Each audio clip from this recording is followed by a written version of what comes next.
Вітаю, друзі! В етері Суспільного тема Дня Крим. В студії з вами ведуча Лариса Волошина. Допоможе мені провести цю програму Наталя Москаленко, перекладач жестової мови. Окупаційна влада Криму запропонувала Москві закрити пункти пропуску з материковою Україною. Таку заяву сьогодні зробив голова окупаційної влади Криму Сергій Аксьонов. За даними українських прикордонників, контрольні пункти в'їзду-виїзду Каланчак, Чаплинка, Чонгар на адміністративному кордоні Криму з Херсонською областю працюють в штатному режимі. Чи мають анонсовані кримською окупаційною владою заходи щось спільне з турботою про мешканців окупованої території? Та як захиститися від хвороби коронавірусу? Про все це ми поговоримо сьогодні в нашій студії. У нас на зв'язку лікар і інфекціоніст Оксана Виговська. Вітаю вас, пані Оксано. Вітаю. От перше питання. Оце анонсоване закриття. Причина, яку оголосив Сергій Аксьонов, це, мовляв, в Україні відбувається якийсь жах, тут пандемія, епідемія, а в Криму нічого подібного нема. І, мовляв, ми маємо закрити, тому що величезна кількість українських громадян поїдуть перепочити в Крим. От на ваше перше питання, яке я хотіла вам задати, що відбувається саме на материковій частині України, в якому, з чим пов'язані заявлені карантинні заходи. Ви не могли б пояснити нашим кримським глядачам? Дякую за запитання. В чому полягає ситуація? Україна контролює ситуацію, і Україна ввела превентивні заходи у вигляді карантину. Не в зв'язку з тим, що у нас кількість захворювань, якась є імерсна. У нас насправді на сьогодні 5 випадків коронавірусної інфекції. Всі заходи пов'язані з тим, щоб попередити і захистити все населення України, кожного персонально від захворюваності, яка вийде за межі. От з цим і введені карантинні заходи. Ще одне питання. В окупованому Криму повідомляють, що там немає хворих.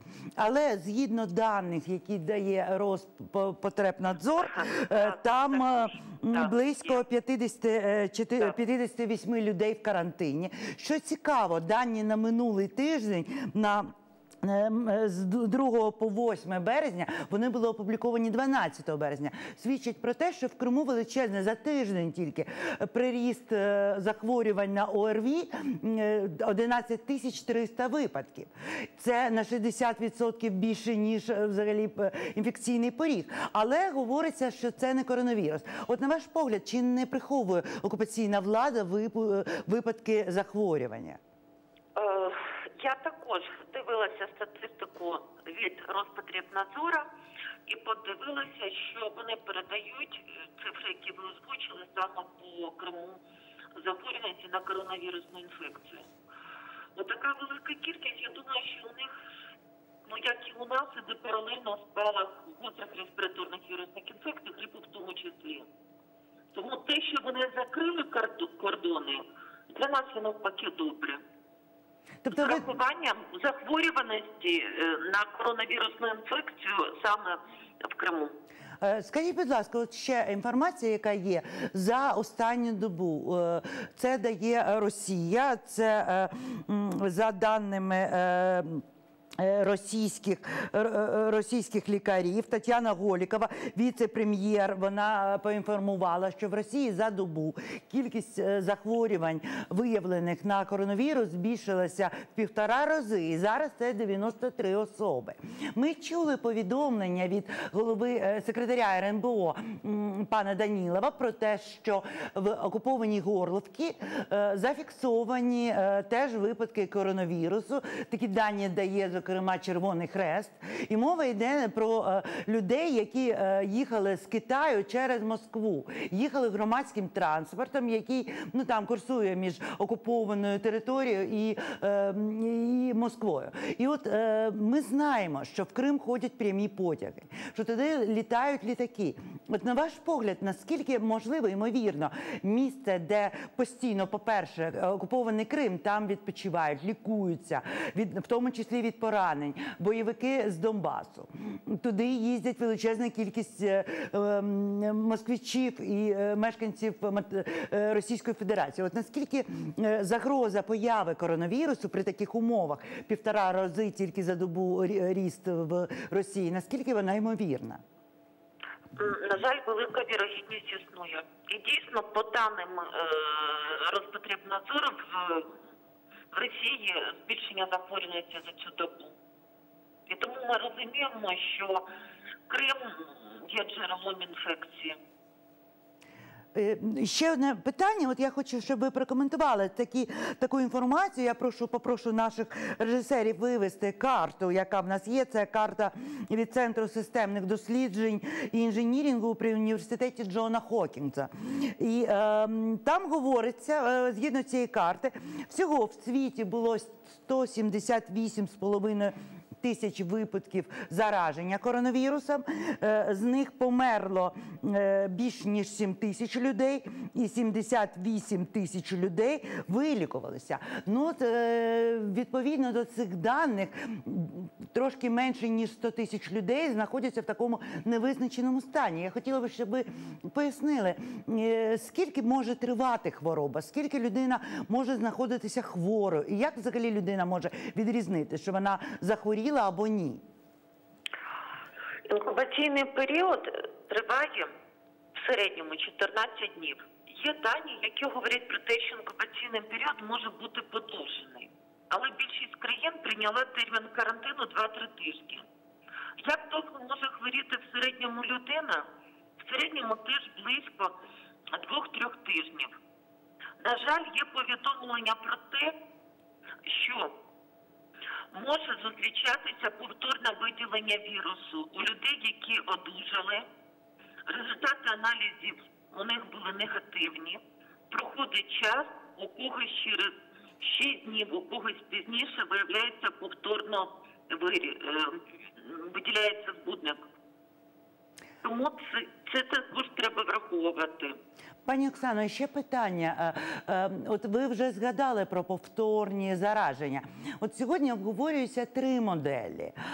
Це, умовно, вони обговорюються лікарями і спільнотою, громадськістю про те, що є 3 моделі в світі. Це китайська, де є жорсткий карантин, де є обмеження пересування людей. Потім говориться про так звану італійську модель. Фактично, ця модель – це модель такої слабкості, такої запізньої реакції на хворобу. Але сьогодні вже починають говорити про так звану британську модель. Тобто модель, в якій держава піклується і ізолює тільки людей похилого віку, старше 70 років. Зрештою, в Британії, до прикладу, є повідомлення, що влада буде доставляти їжу і ліки таким людям, щоб вони взагалі не виходили з дому. А всі інші, мовляв, перехворіють і випрацюють якийсь імунітет. Але от я хотіла тут спитати, повторні випадки зараження. Хіба не є це свідченням того, що антитіла не є панацеєю? І тоді який шлях обрала, на ваш погляд, Україна? Справа в тому, що якраз повторні випадки, вони підлягають дослідженню. Тут потрібно дізнаватися, чи можливо люди, у яких зафіксовано повторне виділення вірусу, вони є так званою групою ризику в плані імунодефіцитних станів. На жаль, в доступній мені літературі я детального аналізу не зустріла. Тому нам не зрозуміло чому. Я думаю, що антитіла вироблюються у більшості населення, у більшості перехворілих. Просто ці випадки повторного, їх потрібно досліджувати. Яку би модель вибрала Україна, якусь золоту середину свою? Нам потрібно піклуватися про людей похилого віку, нам потрібно вводити карантинні заходи. При зростанні захворюваності нам потрібно більш переходити на таку жорстку модель. Тому тут потрібно дивитися по ситуації. Вчора Радіо Свобода зробила репортаж по наявних даних, які є в відкритому доступі, і порівняла коронавірус з іншими хворобами, зокрема з іспанським грипом, який згадував президент Володимир Зеленський в своїй промові, мовляв, пережили все, і свинячий грип, і пташиний, і от іспанку. Але згідно даних, які надає Радіо Свобода, цей грип, ця епідемія була в 18-19 році, тобто на початку сторіччя. І там захворілих було близько 500 мільярда людей. З них померло від 50 до 100 мільйонів людей. Абсолютно. І згідно, от що цікаво кажуть журналісти, що тоді захворювання, от випадків смертельних від загальної кількості захворівших, було 1%. Коронавірусу зараз вже дають 3,4%. І дають країни, в яких або були дуже жорсткі карантинні заходи, або прекрасна система медичного обслуговування. От на ваш погляд, наскільки це небезпечний вірус? Тому що поки що не порівняти кількість захворювань і померлих з тим же звичайним грипом. На сьогодні вірус є новим, і він є не до кінця вивчений. І кожного дня особливо фахівці, ми слідкуємо за даними наукового світу, тому що цю літературу для того, щоб можна було передбачити завершення пандемії, передбачити захворюваність, передбачити наслідки, ту же летальність, тут дуже багато складових, які враховуються. Наразі ситуація і летальність та, яка є, та, яку ви озвучили. Будемо сподіватися, тобто тут багато причин, чому, можливо, так сталося. Якщо повертатися до окупованого Криму, повідомлення після окупації просто про стан місцевої медицини, вони жахливі. По-перше, були повідомлення, що люди не могли елементарних речей, як то записатися на УЗІ. Доводилося отримати талончик і чекати там по кілька місяців, до півроку. Дивним чином кудись поділися ті апарати і томографії, і УЗІ, і мамології, які були в усіх українських поліклініках і лікарнях Кримського півострову. І ми знаємо, що виїхала величезна кількість лікарів. Це була настільки серйозна проблема, що окупаційна влада створила навіть програму «Земський лікар», яка мала би заохотити російських лікарів приїздити на півострів для того, щоб працювати. І там були великі проблеми з персоналом. І от зараз, коли на всі ці проблеми, перебування в сірій зоні, відсутності обладнання і всього, і персоналу, зараз накладається загроза коронавірусу. От, пані Оксана, з цього приводу я хотіла спитати вас. На ваш погляд, чи має Україна в таких випадках взагалі закривати кордон наглухо, або дозволяти Росії закрити адміністративний кордон? Тому що ми знаємо, що із Криму люди приїздять на материкову частину виключно для того, щоб в тому числі купити ліки. Навіть лікарі, які працюють на окупованому півострові, говорять, радять своїм пацієнтам з будь-якої хвороби: купіть будь-які ліки, хоч навіть індійські, а краще українські, але не купуйте російських. І от зараз кордон буде закритий. Чи не потрібно в такому випадку створити якісь госпіталі пересувні на межі, щось таке, лікарів, продавати ліки або проводити тестування всім охочим? От ваш погляд, як має діяти країна, у якій частина території окупована і на тій частині може початися епідемія? Дякую за запитання, воно є вкрай важливе. Ми не забуваємо, що Крим – це Україна.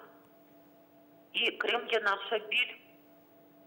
І я думаю, що наша держава не відвернеться від громадян, які мешкають на окупованій території. І тому, я думаю, ми будемо відслідковувати ситуацію, рівень захворюваності. І якщо буде відмічено зростання, я думаю, що швидше всього будуть пересувні шпиталі мобільні. Або хоч би бригади. Скажіть, будь ласка, а на сьогоднішній момент українська медицина, наскільки вона має в своїй наявності всі ці тести, необхідні ліки, обладнання, щоб допомогти не тільки мешканцям материку, але й окупованого півострову? Давайте розглядати ситуацію, те, що є наразі, і те, що, можливо, може бути. До ситуації, яка наразі, ми готові. Але ми не можемо сказати, як буде розповсюдження вірусу, в якій прогресії, які нас очікують цифри. Тому, не дивлячись на те, що залучаються зараз додаткові засоби, ви ж зверніть, будь ласка, увагу, що зараз йде мова про те, щоб всі стаціонари були перепрофільовані під інфекційний прийом. Так, заборонили навіть робити планові операції. Для того... Це як правильно. Планова операція, встигнемо її зробити через 2-3 місяці, і через місяць в цьому немає нічого поганого. Тому ми готуємося. Дуже прекрасно, що зараз є ініціативи благодійних фондів, закупка необхідної апаратури. Тому треба готуватися. Для того, щоб можна було надати допомогу і окупованим. Дякую вам, пані Оксано. З нами на зв'язку була Оксана Віговська, лікар-інфекціоніст. А ми переходимо до студії. І продовжуємо нашу бесіду щодо ситуації з коронавірусом, загальної пандемії і того, як в цій ситуації бути мешканцям окупованого Криму. До нас в студії доєднався Іскандер Барієв, член Міжлісу кримськотатарського народу, голова Кримськотатарського ресурсного центру. Пане Іскандере, вітаю вас. Доброго вечора. От ми обговорювали дуже ретельно з пані Оксаною, лікарем-інфекціоністом, ситуацію, яка є наявною в світі. Кількість захворювань, кількість людей, які вилікувалися, те, як протікає вірус. Але ми бачимо, що сьогодні пан Аксьонов оголосив про те, що звернувся до Москви, про те, що, мовляв, треба перекрити доступ мешканців окупованого Криму до материку українського. І от тут виникає питання. Багато людей з Криму їздять на материкову частину за ліками, за елементарними ліками. Навіть якщо ми бачимо, що ріст за минулий тиждень, за цей тиждень нема більше ніяких даних, ніхто не дає. За минулий тиждень Роспотребнадзор видав інформацію, що за тиждень 11 майже з половиною тисяч захворювань на ОРВІ в окупованому Криму. Елементарна ситуація, є епідемія. Люди для того, щоб берегтися, вони мають мати імунітет. Навіть якщо це ОРВІ, його все одно треба лікувати. І от, на ваш погляд, чи має Україна реагувати на такі заяви? Ну, здесь на этот вопрос можно посмотреть с разных сторон. И учитывая то, что, с одной стороны, я сейчас занимаюсь и правозащитной деятельностью, и все-таки в правовом плане, с другой стороны, я являюсь медиком по первому моему образованию. Что касается с медицинской стороны, то, конечно, должны быть профилактические меры, медико-санитарные меры для того, чтобы ограничить контакт между людьми, которые могут быть носителями вирусных инфекций, острых респираторных инфекций, потому что в том числе и коронавирус, он передается именно в первую очередь воздушно-капельным путем, а также фекально-оральным, потому что поэтому и говорят, что руки нужно мыть и так далее. Да. Но с другой стороны, да, вот теперь мы оценим с правовой стороны. Во-первых, Аксьонов, он нарушает законодательство Украины, потому что он незаконный на территории Автономной Республики Крым и, соответственно, в рамках украинского законодательства, в рамках международного права, и, соответственно, он не имеет права ограничивать передвижение граждан Украины из Крыма в другие области Украины.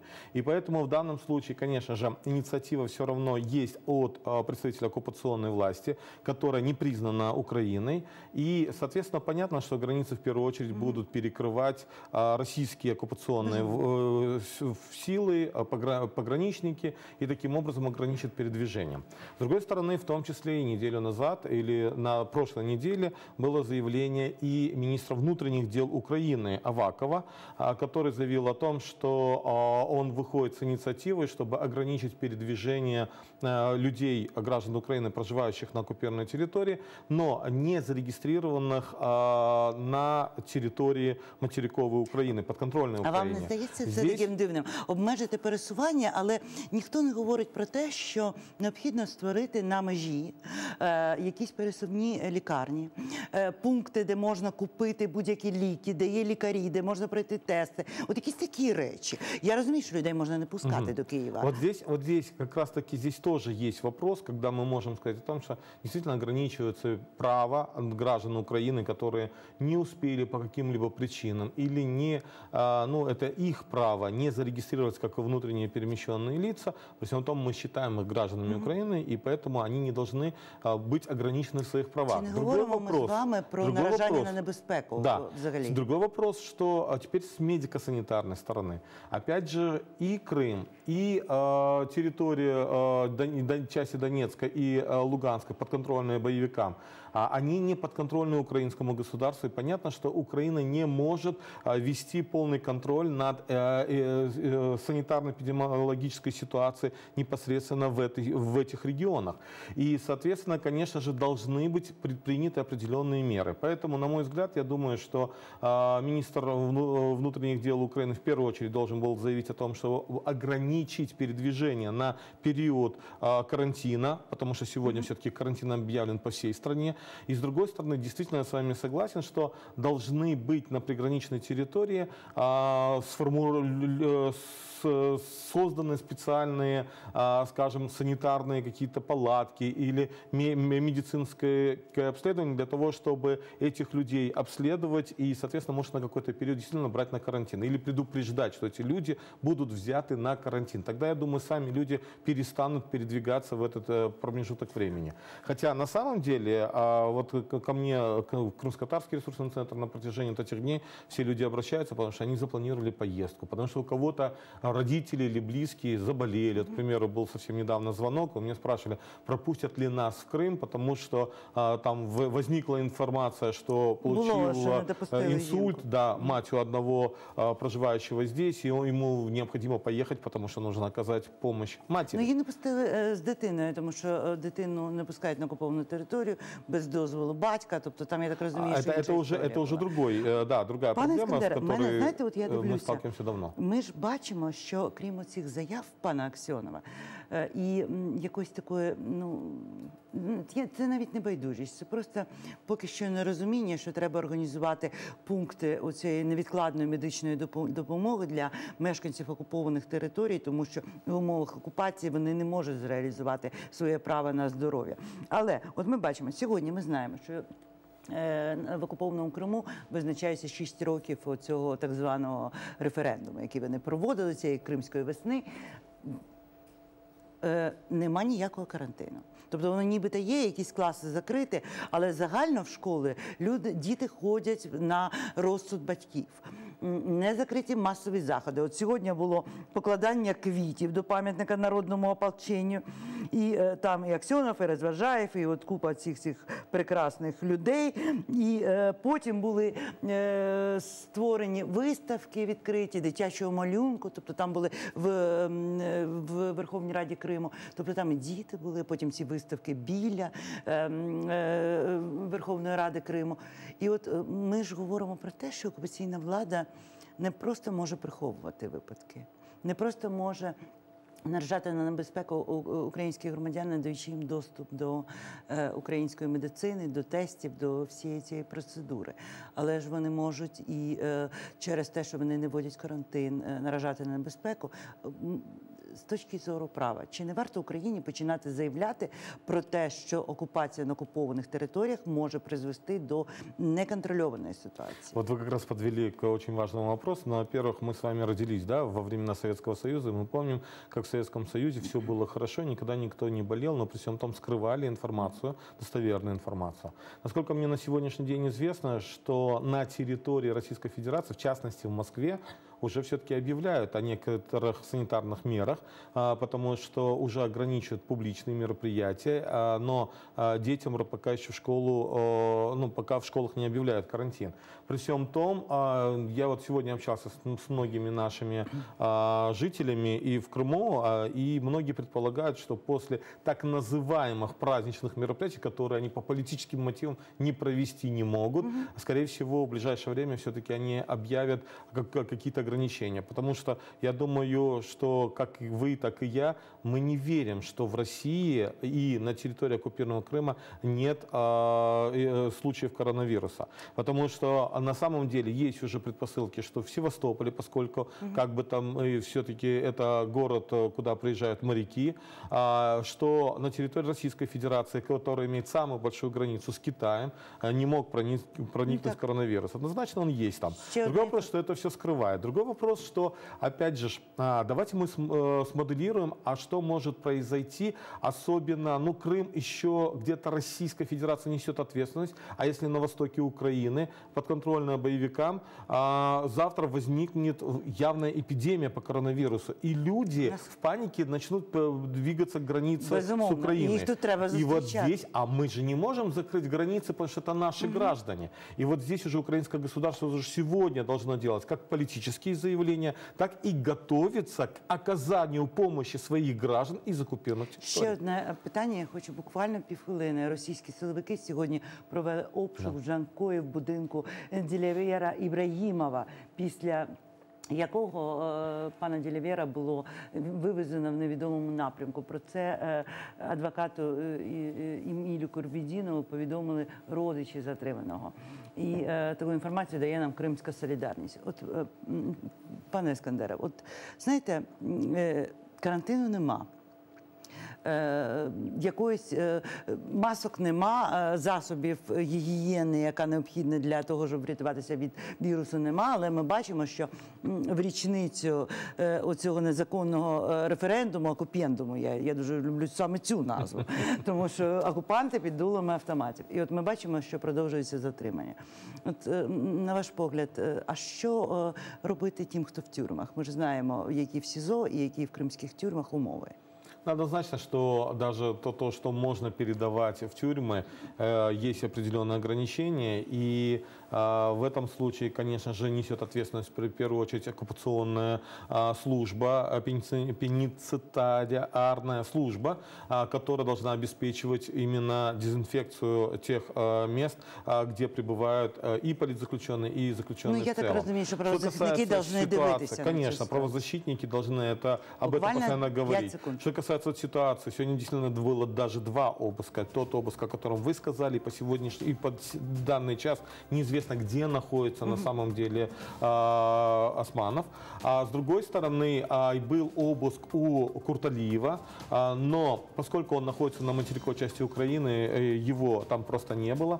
Ну и в том числе есть вопрос о Рустеме Исмаилове, который тоже неизвестно, где сейчас находится. На жаль, наш час закінчився. От ми чуємо, що окупаційна влада, от коли треба робити обшуки і захоплення, то вони отут вони встигають. Ну що ж, подякуємо нашому гостю, подякуємо лікарю, пані Оксані Віговській, яка включалася в наш ефір з вами в студії. Цю програму для вас провела Лариса Волошина. В гостях у мене був голова Кримсько-татарського ресурсного центру Іскандер Барієв. І на цьому я з вами прощаюся. І перед тим, як попрощатися, я хочу подякувати Наталії Москаленко, перекладачу жестової мови, за допомогу для проведення цього ефіру і передати слово новинам кримсько-татарською мовою. Будьте здорові, на все добре.